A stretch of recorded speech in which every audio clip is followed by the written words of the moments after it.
আসসালামু আলাইকুম everyone, welcome to my new video. কিভাবে আপনারা খুব সহজেই গাজরের লাড্ডু তৈরি করে নেবেন সেটাই আজকের আমি এই ভিডিওতে শেয়ার করব। প্রথমেই আমি গাজরগুলোর খোসা ছাড়িয়ে কেটে নেব। এরপর একটি প্যানে সামান্য পরিমাণ তেল দিয়ে তার ভিতরে দারুচিনি এবং এলাচ দিয়ে দেব। তারপর এর ভিতরে দিয়ে দেব গাজর কুচি।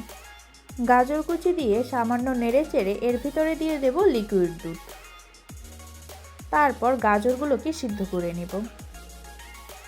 এরপর এর ভিতরে একে একে দিয়ে দেব চিনি, গুঁড়া দুধ এবং বাদাম কুচি। এরপর এগুলোকে নেড়েচেড়ে শক্ত করে নিতে হবে। সবশেষে এর ভিতরে দিয়ে দেব ঘি। এবার এগুলোকে লাড্ডু শেপ দিয়ে দেব। এই তো রেডি আমাদের গাজরের লাড্ডু। আজ এ পর্যন্তই, দেখা হচ্ছে অন্য কোনো ভিডিওতে। আল্লাহ হাফেজ।